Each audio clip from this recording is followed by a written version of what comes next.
ఎందుకు సంతోషం ఈరోజు చెప్పండి? మీరెందుకు సంతోషంగా ఉన్నారు? కొందరు కొత్త బట్టలు ఉంటే సంతోషం ఉన్నారు, కొందరు తన కోరిక తీర్చబడి ఉంటుంది, అది సంతోషాన్ని ఇస్తుంది. కొందరు ఇళ్లలో మాంసాలు వండుకుండొచ్చు, సంతోషాన్ని ఇస్తుంది. కొందరు ఇంటికి ఇలాగ వండుకుందని ప్లాన్లో ఉండొచ్చు, అది సంతోషాన్ని ఇస్తుంది. మరికొందరైతే ఇది విశ్రాంతి దినము, ప్రభుదినం, నిజంగా ఆనందించాల్సింది. హల్లెలూయా. ప్రభుదినమని, ప్రభుదినమందు ప్రభుదినములో ఆరాధించాలి, ఆనందించాలి. భోజనము చేయటంలో ఏమీ లేదు, తినటంలో ఏమీ లేదు, కానీ దేవుని ఆరాధించడంలో ఉంది సమస్తం కూడా. Praise the lord. కనుక చేతులు డీలా పడిపోకండి, మీరు డీలా కూర్చోబాకండి, శ్రద్ధగా కూర్చొని దేవుని వాక్యాలు వినండి, వాక్యాలు అర్థమవుతాయి. పిల్లరా, ఒక మాట మీకు నేను మిమ్మల్ని జ్ఞాపకం చేయాలనుకుంటున్నాను. బైబిల్లో 13వ అధ్యాయము, సామెతల గ్రంథము 13వ అధ్యాయంలో ఒక విషయం, 10వ వచనము.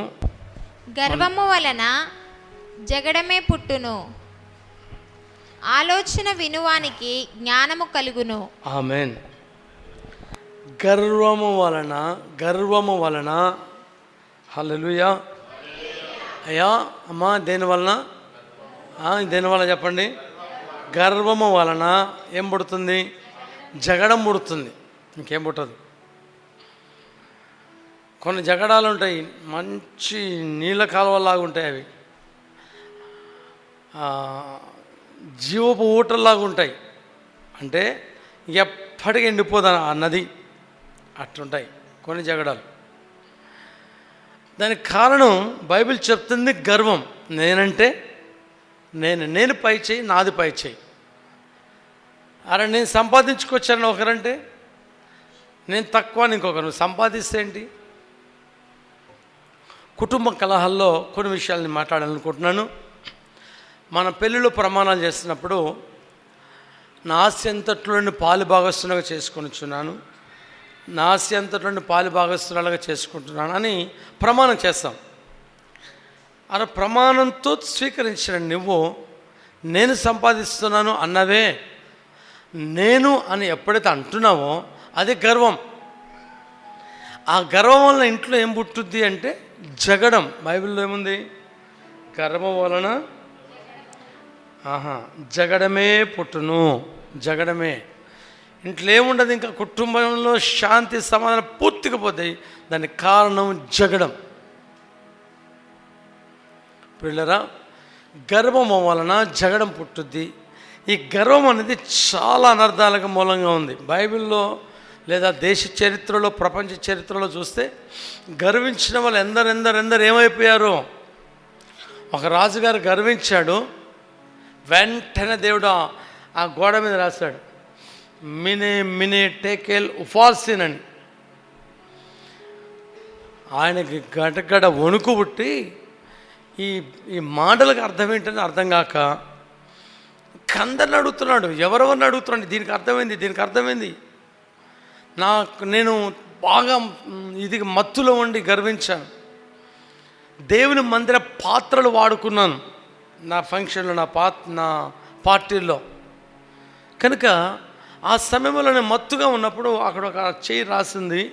అదేం రాసిందంటే మినే టేకెల్ ఉఫార్సిన్ అంటే అర్థం తెలియక గాబర భయం. నేను బిడ్డ, అక్కడ వాక్యం దైవభక్తుడు దాని అర్థం చెప్తున్నాడు ఏంటంటే, నేను నిన్ను చూస్తున్నప్పుడు నువ్వు చాలా తక్కువ అనిగా కనపడ్డావు నా ఎదుట, నిన్ను తూచగా చాలా తేలికగా ఉన్నావు, కనుక నేను కొట్టివేస్తున్నాను అన్నాడు దేవుడు. Praise the lord. వెంటనే ఆడు భయం, రాజులను గద్దె దింపాడు, సామాన్యుల్ని గద్దెనెక్కించాడు దేవుడు. కారణం గర్వం. సౌలు రాజు ఎంత గొరవపడ్డాడో. బైబిల్లో కొంతమంది ఆశీర్వాదాలు పొందకముందు బాగా దీనత్వంలో ఉంటారు, తగ్గింపులో. ఎంత తగ్గింపులో ఉంటారు దీవించబడక మునుపు. దీవించబడిన తర్వాత వాళ్ళకు ప్రారంభం అవుతుంది గర్వం. కొన్నిసార్లు అంటుంటారు, నువ్వేంది నాకు చెప్పేదని. మరి నీకు ఎవరు చెప్పాలి? ఎవరో ఒకరు చెప్పాలి కదా. గుడ్డివానికి దారి చూపేవాడు కావాలి కదా. చిన్నపిల్లలు చూస్తారా, చేపట్టుకుని నడిపిస్తుంటే ఆ పిల్లలు మన చేయి నెట్టేస్తారు. నాకు తెలిసినా నేను నడుస్తాను, నువ్వు పోతానులే, పో నువ్వు పో అంట. అట్లా ప్రవర్తించిన నీ జీవితాన్ని ఈరోజైనా మార్చుకుంటావో ఈ వాక్యాలు వింటున్నప్పుడు, లేక జగడాలతో ప్రారంభించుకున్న చివరికి ముగింపు అనేది అర్థం కాని స్థితికి వెళ్ళిపోతావో అది నీ ఇష్టం. మునుపున్న జీవితాన్ని మార్చుకొని కొత్తదైన జీవితాన్ని ప్రారంభిస్తావో అది నీ ఇష్టం. ప్రభు స్తోత్రం. రాజుల్ని గద్దె దించి గడ్డి మేపించాడు దేవుడు. కొన్ని సంవత్సరాలు, కొన్ని కాలాల పాటు రాజు పశువులతో పాటు గడ్డి తిని పశువులాగే మారిపోయాడు.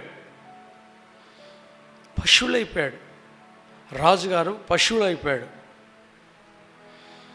కారణం ఏంటండి దానికి? దేవుడు అన్యాయస్తుడా? కాదు, గర్వం. తన ఉన్నతమైన స్థితి పోగొట్టుకోవడానికి గర్వమే కారణం. నువ్వు ఉండవలసిన స్థితి, స్థానాన్ని ఇంకా పొందలేకపోతున్నావంటే గర్వమే కారణం. కొంతమంది అంటారు, నాకు దేవుడే చూసుకుంటాడు, దేవుడే ఉన్నాడు అంటారు. అరే దేవుడే ఉన్నాడు బాబు, దేవుడు లేకుండా నేను లేను, ఎవరము లేము. కానీ దేవుని మాటలు వివరించడానికి కానీ, కట్టడలు వివరించడానికి కానీ దేవుడు మోషేని పెట్టాడు కదా. భార్యకు భర్త శిరస్సు కదా, ఇట్లా ఇద్దరు ఏక శరీరము కదా.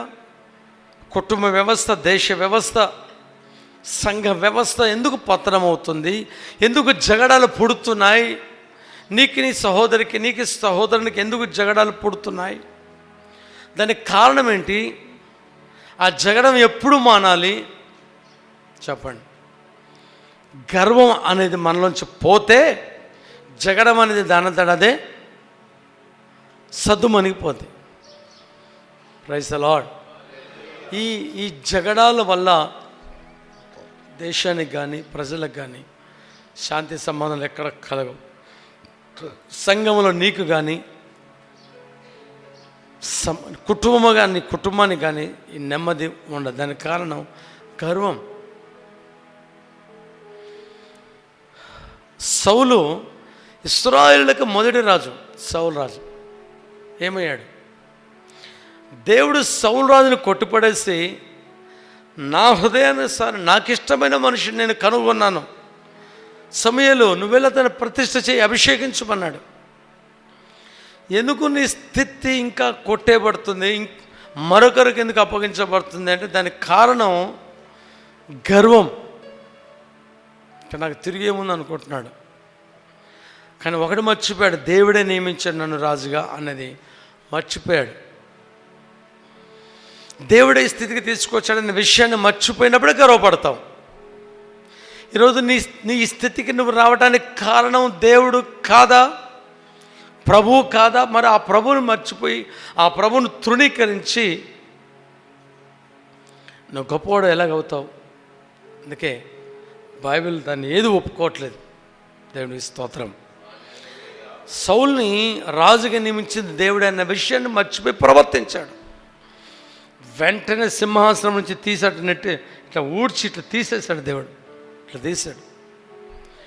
ఆ స్థలాన్ని దేవుడు దావీదు గారికి ఇచ్చాడు. దావీదు గొర్రెలు కాసుకుంటున్న దావీదుని పిలిచి, ఇదిగో నా చిత్తము చేయవాడు ఇతడే అన్నాడు. Praise the lord. నా చిత్తము చేసేవాడిని కనుగొనని అన్నాడు. నీ స్థానాన్ని మరొకరు తీసుకో పరిస్థితి వచ్చింది. నీ స్థానాన్ని నుంచి నిన్ను తొలగించి దేవుడు మరొకరు నాడుతున్నాడు. నీ స్థలం నుంచి నువ్వు తోసేపడుతున్నావు, ఆ స్థలంలో మరొకరు కూర్చుంటున్నారు. దానికి కారణం దేవుడా? అన్యాయస్తుడ దేవుడు? కాదు. గర్వం. గర్వాన్ని మనం మన జీవితం నుంచి ఒక వస్తువుని, చెడిపోయిన వస్తువుని తీసి పారేయాలి. తుప్పు పట్టిన ఇనుప మొక్కని మన ఇంట్లో తీసి పడేసిన పాడేయాలి. కుళ్ళిపోయిన పండుని మన ఇంట్లోంచి తీసి చెత్తలో వేసినట్టుగా వేసేయాలి. గర్వం అనేది నాశనం చేసే వస్తువు. కుళ్ళిపోయిన పండ్లు తింటే నాశనం వచ్చుద్ది, అంటే వ్యాధులు, జబ్బులు వస్తాయి. ఇటువంటి గర్వం అనేటువంటి వస్తువులు నీలో ఉంటే నీకు కలిగేది ఏంటంటే నాశనం. దానికి నువ్వు వెళ్ళొద్దనుకుంటే గర్వం అనే దాన్ని తీసి విసిరేయి, లేదా పర్వాలేదు ఉండనివ్వండి అని కూడా ఉంచుకో. కానీ ఒకటి గుర్తుంచుకో, సౌలు సింహాసనం పోగొట్టుకున్నాడు.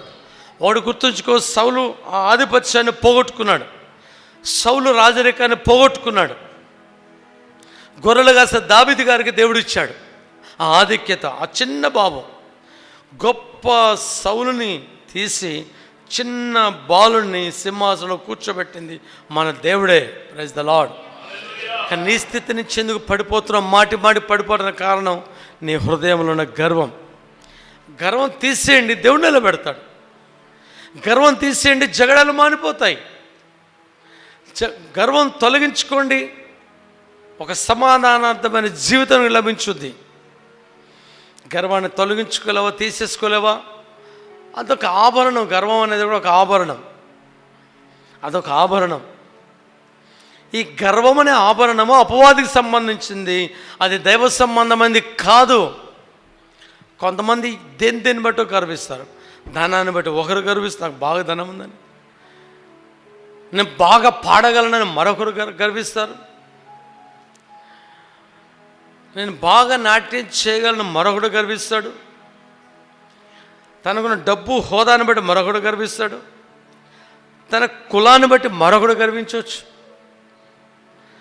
తన వెనుకున్న బలగాన్ని బట్టి ఇంకొకటి గర్వించవచ్చు. కానీ గర్వం వెనుక ఏమొస్తుందంటే జగడాలు, జీవితాలు, నాశనాలు. పిల్లరా, వాటి పరిస్థితుల నుంచి నిన్ను నువ్వు మార్చుకో. ఒకటే గుర్తుంచుకో, దేవుడే నిన్ను ఈ స్థితిలో ఉంచాడు. ఆమెన్. దేవుడే నిన్ను నాటాడు. Praise the lord. దేవుడే నిన్ను అభిషేకించాడు. హల్లెలూయా. దేవుని స్థిరపరిచి నాటిన దేవుని నువ్వు మర్చిపోవద్దు. కృపగల దేవుని పాదాల చెందక రావటానికి ధన్యతని దేవుడు ఇచ్చాడే.